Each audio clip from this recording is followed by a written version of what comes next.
La ponemos delante de ti, Padre Santísimo, y declaramos, Padre, que tú tienes control en el nombre poderoso de Cristo Jesús. También queremos rogarte, mi Dios, que tu Espíritu Santo nos venga a traer bendición, Señor, que nos use como instrumento en tus manos, Señor.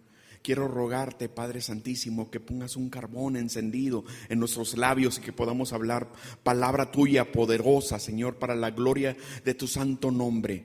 Bendito seas, mi Dios. Gracias por tu palabra y gracias por lo que tienes para el día de hoy a nuestras vidas. En el nombre poderoso de Cristo Jesús. Amén y amén. Muchas gracias, mis hermanos. Pueden tomar asiento.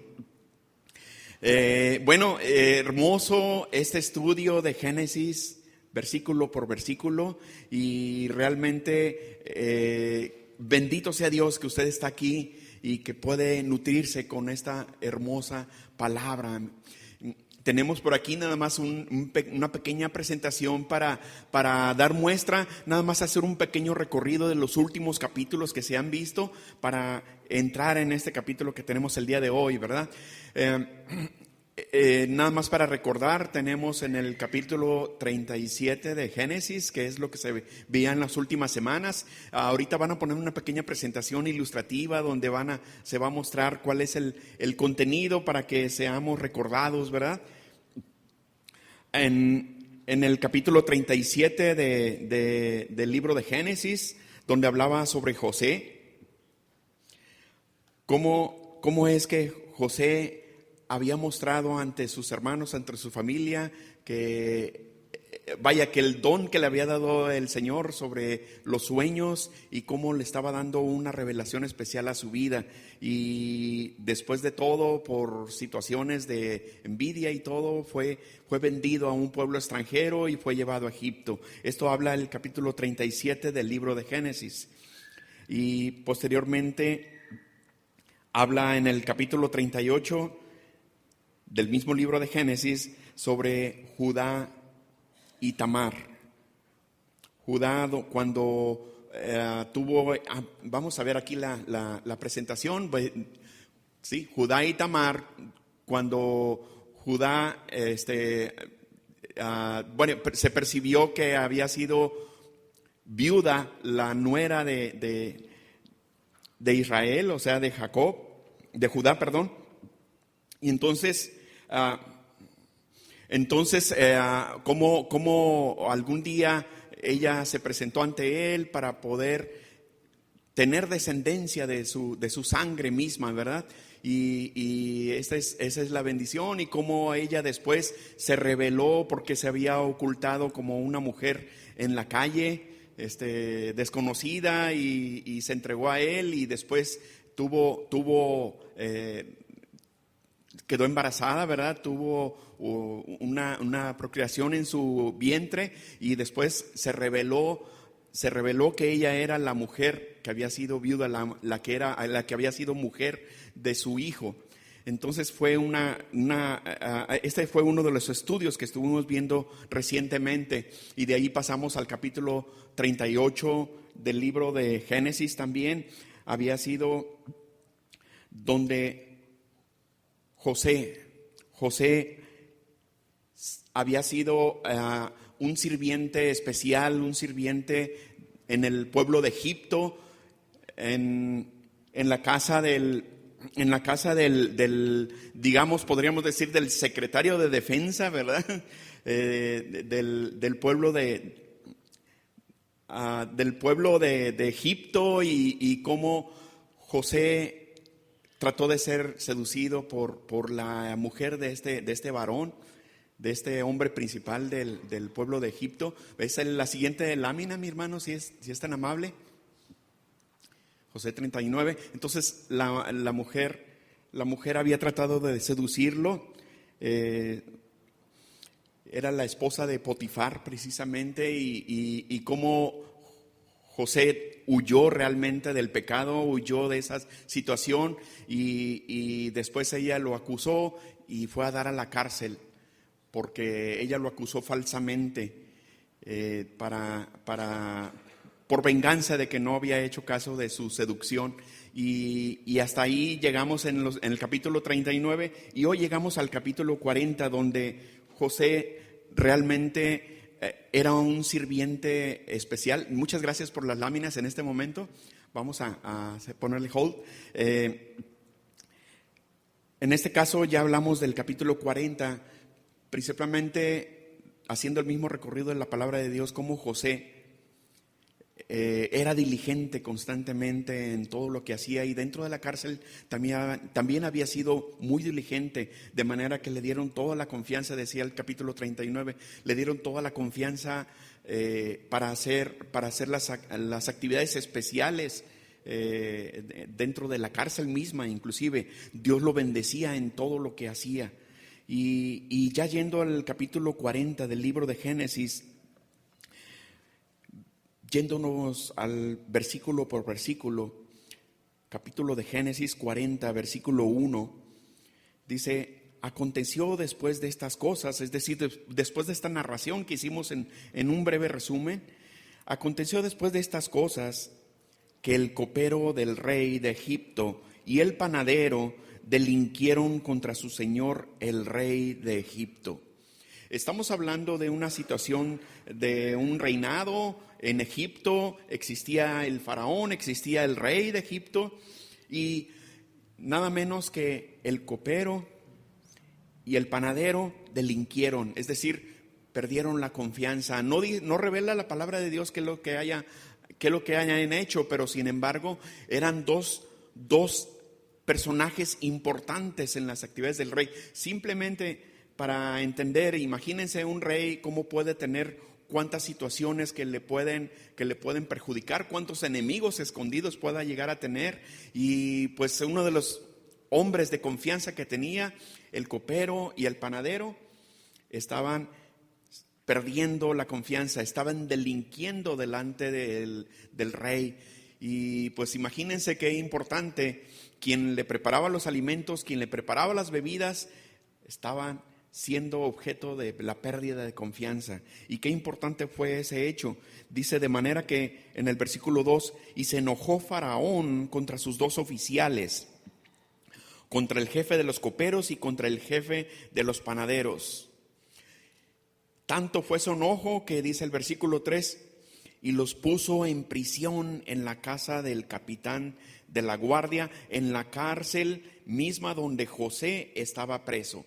Y no era casualidad, simplemente habían sido entregados en la cárcel, en el mismo lugar donde José estaba trabajando en forma diligente, en forma cumplida, en forma responsable. Y esa era la parte importante, llegaron en las manos de José para ser servidos también. Y dice el versículo 4, dice: y el capitán de la guardia encargó de ellos a José, y él les servía, y estuvieron días en la prisión. Esa parte importante nos muestra cómo realmente la diligencia de José estaba mostrándose en todo instante, en todo momento.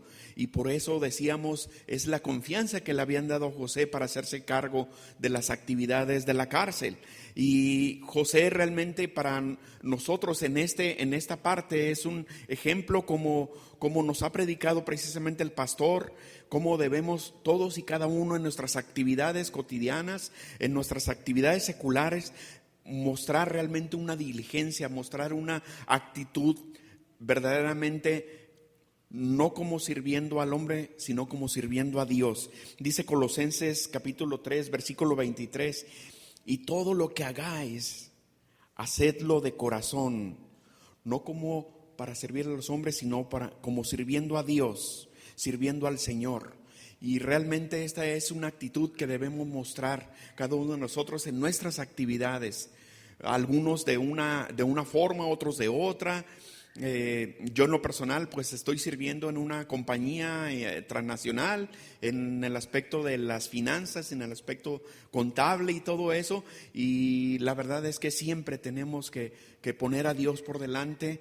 Y muchas de las veces el rey o el jefe o el líder de la empresa tal vez algunas veces no merezca realmente algunas de las veces, ¿sí? No merezca toda la gran diligencia de nosotros, pero nosotros en nuestro corazón servimos a Dios y por lo tanto nuestra diligencia debe estar puesta en los ojos de Dios en cada una de nuestras actividades, y eso nos da una motivación especial en nuestra vida para ser verdaderamente buenos cristianos, que se vea el testimonio en nuestra vida realmente delante de toda la gente que no conoce a Dios.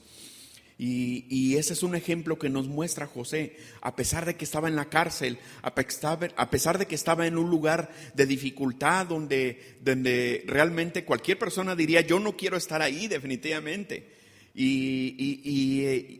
Ahí se mostró la diligencia y Dios lo respaldaba y Dios estaba con él por la actitud que había en su corazón de José. Y esa es una parte importante que nos llevamos todos y cada uno de nosotros para servir a Dios en donde quiera que nos encontramos, en cualquiera de las circunstancias que estemos.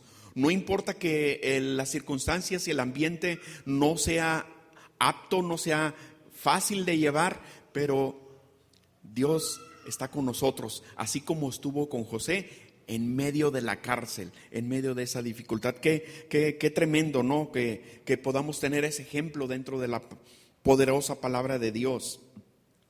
Y yéndonos al versículo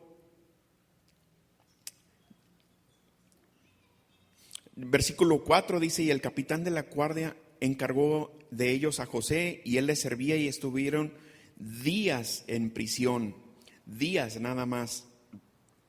Dice el versículo 5: y ambos, el copero y el panadero del rey de Egipto, que estaban arrestados en prisión, tuvieron un sueño, cada uno su propio sueño en la misma noche, cada uno con su propio significado.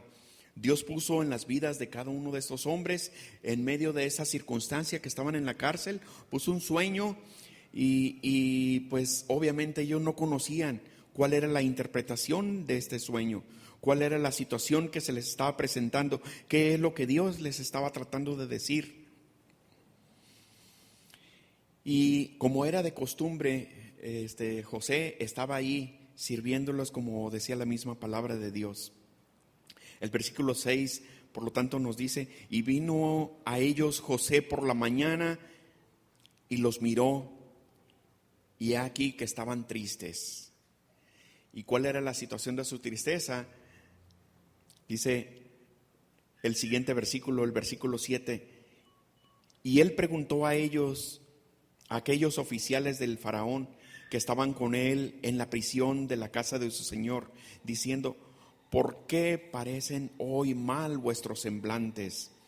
En primer lugar, nosotros como cristianos tenemos que estar atentos cuando hay la necesidad, cuando hay realmente la tristeza, cuando hay la depresión, cuando hay la enfermedad, y tenemos que estar atentos para tratar de servir, como el Señor mismo también nos demostró que la forma de poder ser grandes en el reino de los cielos es mostrando servidumbre, mostrando una actitud humilde. Y nosotros también tenemos, así como José nos está mostrando aquí, nosotros tenemos que estar atentos. ¿Qué necesidad hay a nuestro alrededor? ¿Qué necesidad hay con nuestros vecinos, con nuestros compañeros de trabajo, con nuestros parientes, con todas las personas? Y esa actitud que tenemos que mostrar, la que mostró José.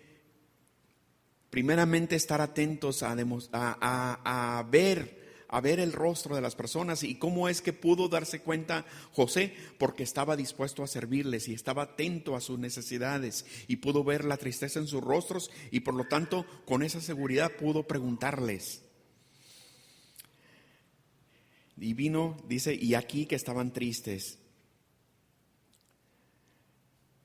¿Por qué parecen hoy mal vuestros semblantes? Esa fue la pregunta que les hizo en el versículo 7. Y vino, y en el siguiente versículo nos muestra: y ellos dijeron: hemos tenido un sueño y no hay quien lo interprete. Y entonces les dijo José: ¿no son de Dios las interpretaciones? Contádmelo ahora. Si nosotros encontramos necesidad en el pueblo que no conoce a Dios, nosotros tenemos que estar atentos y escuchar las necesidades, pero al mismo tiempo que escuchamos en nuestra mente, rogarle a Dios, Señor, dame palabra